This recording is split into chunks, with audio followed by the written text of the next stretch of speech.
की मुजरिमों की आवाज़ को उठाने के लिए। और आपको मालूम होगा कि परसों एक हादसा हुआ जिसमें एक 25 वर्षीय जो है बहन हमारी गुजर चुकी है। वो एसटी समाज से आती है और मोस्टली 65% आबादी वहाँ पर जो है एससी समाज की है और दलित समाज की है। और सरकार जो है जानबूझकर दलित को एससी समाज को दबाने का कार्य लगातार जो है उत्तराखंड में हो रहा है। और खाली उत्तराखंड में नहीं हो रहा है, देहरादून में नहीं हो रहा है, देहरादून के कई क्षेत्रों में हो रहा है। और भीम आर्मी इसमें पहुंची है उनकी आवाज़ को बुलंद करने के लिए। जहाँ उनका पसीना गिरेगा वहाँ भीम आर्मी का जो है खून गिरेगा। और उस बहन को जो है सबको समर्थन देना है, सपोर्ट देना है। मेरी सरकार से आग्रह है, उस बहन के बच्चे जो है 4 महीने का एक बेटा है और 4 साल की एक बेटी है, उसको सहयोग करें। वहाँ पर जो डेथ हुई है वो घबराहट की वजह से हुई है, क्योंकि जो मकान टूट रहे थे, मकान टूटने की वजह से उसको जो मालूम चला कि मकान टूट रहा है, बुलडोजर आ गया है, तो दहशत की वजह से उसकी डेथ हुई है। और अफसोस की बात यह है कि सरकार के पास सब कुछ संसाधन है, वहाँ एम्बुलेंस नहीं गई, वहाँ कोई डॉक्टर नहीं गया, कोई चिकित्सा उन लोगों को नहीं मिल पाई और उस बहन की मौत हुई। भीम आर्मी का काम ही है, जहाँ जहाँ दबे कुचले वर्ग और जहाँ शोषित वंचित सरकार शोषित वंचित समाज होगा, हम जात पात में कोई विश्वास नहीं रखते। जो पीड़ित होगा उसके साथ खड़ी होगी भीम आर्मी और उसके साथ हमेशा खड़ी रहेगी।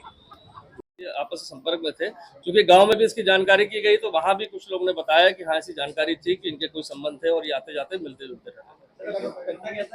ये यहाँ पर एक गद्दे की मतलब गद्दे और जो सोफा और इस सब की जो एक छोटी सी फैक्ट्री बनी है, वहां पर वो काम करता था। तो इसमें नहीं मिलती है कि वह 2 परिवारों को पाल सके। और बीच बीच में जब बच्चा होने के बाद खर्चे की डिमांड की गई और जो मृतका द्वारा खुद आकर यहाँ पर कहा गया कि वो कमरे में या चले कमरा ले यहाँ पर, जिससे वो रहे यहाँ पर, और इससे वो परेशान हो गया था। उसको लग रहा था कि अब इससे बचने का कोई रास्ता नहीं है और ये उसके परिजनों को भी पता चल जाएगा और इन लोगों को नहीं पाल सकता है, तो उसके द्वारा ये घटनाक्रम को अंजाम दिया गया। घर के सामान मिले, सैंडल वगैरह, तो वो रहने के लिए यहाँ पर इसके साथ आ रही थी कि कमरे का किराए का कमरा यहाँ पर लेकर वो यहाँ पर उसके साथ रहेगी। लेकिन इसके द्वारा इन सब चीजों की व्यवस्था नहीं की गई और इसको अच्छी तरह पता था कि जो घटना स्थल है वहां पर 7 बजे के बाद कोई नहीं आता है, वहां पर जो शेड है वहां पर बैठने की जगह है, और सीधे मोटरसाइकिल से बैठाकर वो वहां पर ले गया। 10:30-11 बजे के करीब जब बस आई, जो घटना स्थल है उसके काफी पास में हमें मिली है दोनों तरफ, जिसका भी अवलोकन कर लीजिएगा, जिसमें ये अकेले मोटरसाइकिल से उन लोगों को बैठा के लाते हुए दिखाई दिया और बाद में करीब 1-1.25 घंटे बाद वो वहां से अकेले जाता दिखाई दिया। इस दौरान वहां पर कोई एक्टिविटी नहीं मिली। फिर भी इसमें कहीं कोई और सम्मिलित ना हो, इसके लिए भी हमारी जो टीम है विस्तृत पूछताछ कर ली है, समस्त सीसीटीवी को कब्जे में ले लिया है और वहां पर जो इसके द्वारा जितना घटनाक्रम को बताया गया है वो ऑलमोस्ट हमने जाके मौके पर उसको वेरीफाई कर लिया है। तो जो चीजें जिस तरह से बताई थी कि मैंने वहां इस चीज को फेंका है, मैंने यहाँ ये बैग रखा था, यहाँ पर मोबाइल अपना छुपाया, तो सभी चीजें उससे टैली कर गई हैं। तो उस घटनाक्रम में मुझे नहीं अभी तक लग रहा है कि इसमें कोई अन्य शामिल है। फिर भी विवेचना, चूंकि अभी मुकदमा दर्ज हो गया, विवेचना चल रही, अन्य कोई साक्ष्य आते हैं तो उस पर भी कार्रवाई की जाएगी।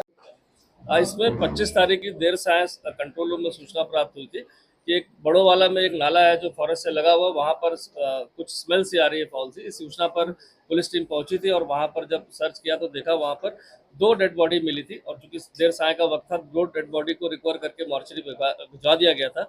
और घटनास्थल को सुरक्षित रखते हुए जो अगले दिन प्रातः वहां सर्च ऑपरेशन किया गया और फोरेंसिक की टीम और डॉग स्क्वाड को बुलाया गया, तो वहां पर एक बॉडी और महिला की रिकवर हुई थी जो कूड़े के अंदर दबा के रखी गई थी। काफी सारा कूड़े का ढेर था वहां पर दबा के रखी गई थी।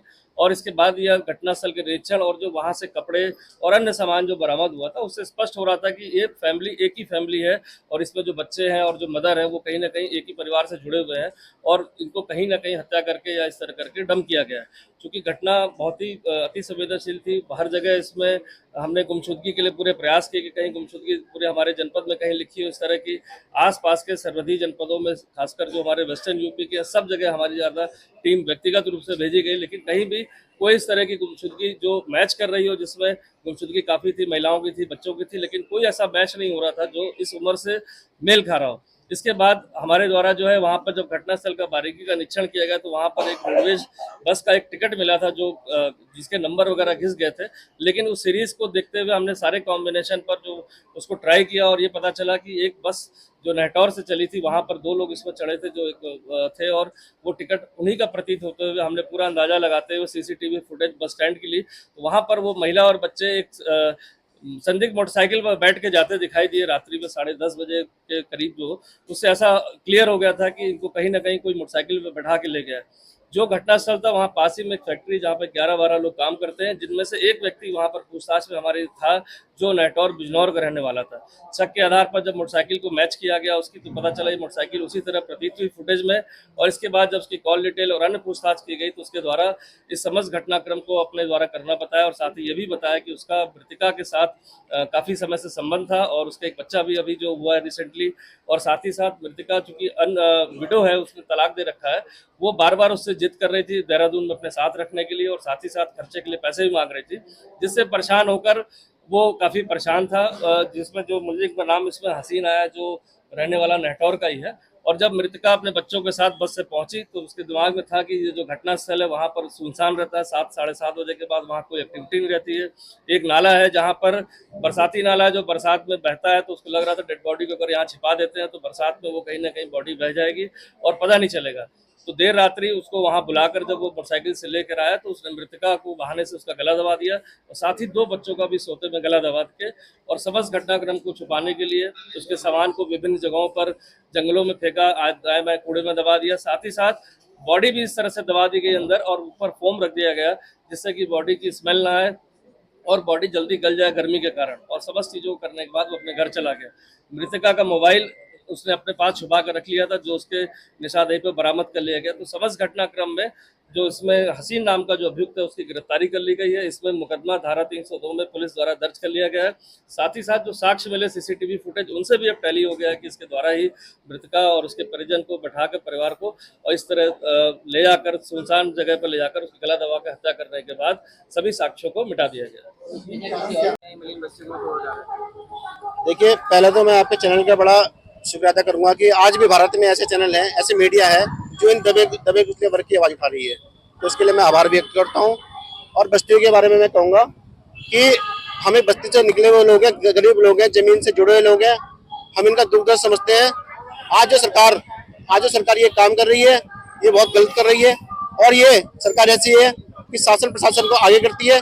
मैं देखिए आपके चैनल के माध्यम से कहूंगा कि ना कि सरकार उस शासन को कहना चाहूंगा कि सरकारें बदलती हैं कि कोई भी ऐसा काम ना करे जो गरीबों में लाठी डंडा आपका चले, नहीं तो भीम आर्मी इसको बर्दाश्त नहीं करेगी और सड़कों पे बहुत बड़ा आंदोलन करेगी।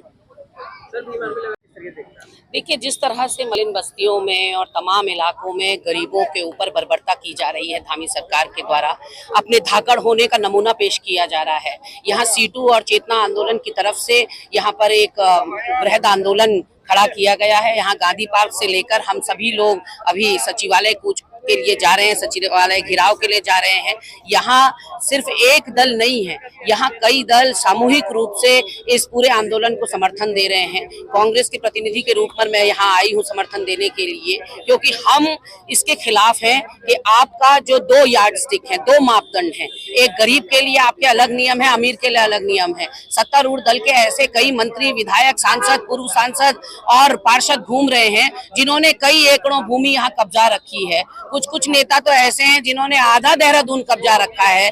कभी आप एजुकेशनल इंस्टीट्यूट्स के नाम पर, कभी स्कूल कॉलेजों के नाम पर, कभी मेडिकल कॉलेज के नाम पर, कभी फार्म हाउस के नाम पर, कभी रिजॉर्ट के नाम पर, कभी अपने घरों के नाम पर, नाले खाले तक आपने सब कब्जाने का काम कर दिया। परसों रोज एक 25 वर्षीय युवती का काट बंगला में जो बुलडोजर वाली गतिविधि सरकार की हो रही थी, हार्ट अटैक हो गया ये देखकर और मृत्यु हो गई ये देखकर कि उसका जो उसने जीवन भर में तिनका तिनका करके उसने घरौंदा अपना बनाया था, उसकी नजरों के सामने उसको तहस नहस कर दिया। इस भरी बरसात में आपको कैसे मन भी करता है लोगों को बेघर करने का, क्योंकि घरों में बुजुर्ग भी हैं, छोटे छोटे दूधमुहे बच्चे भी हैं, महिलाएं भी हैं, वो कहाँ जाएंगे। आपको कोर्ट ने तोड़ने के आदेश दिए, अतिक्रमण हटाने के आदेश दिए, लेकिन इन लोगों के लिए वैकल्पिक व्यवस्था आप करें, इसके लिए तो कोर्ट ने आपको नहीं रोका।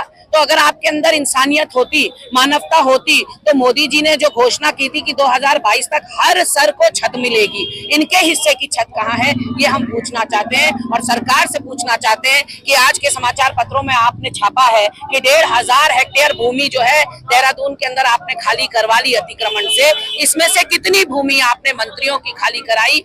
सफेद पोशों के गिरेबान तक आपका हाथ कब पहुंचेगा, ये पूछना चाहते हैं।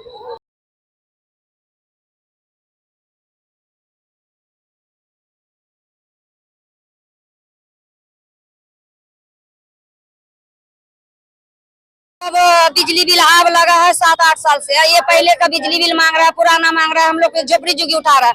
जब वोट के टाइम आता है तो गरीब के जीना हराम कर रखा है। जी बाबूजी बोलने जाता है। नौकरी वाले कोई नहीं वोट गिराने जाता। हम लोग गरीब आदमी वोट गिरा के सरकार के इतना ऊपर पहुंचा दिए हैं।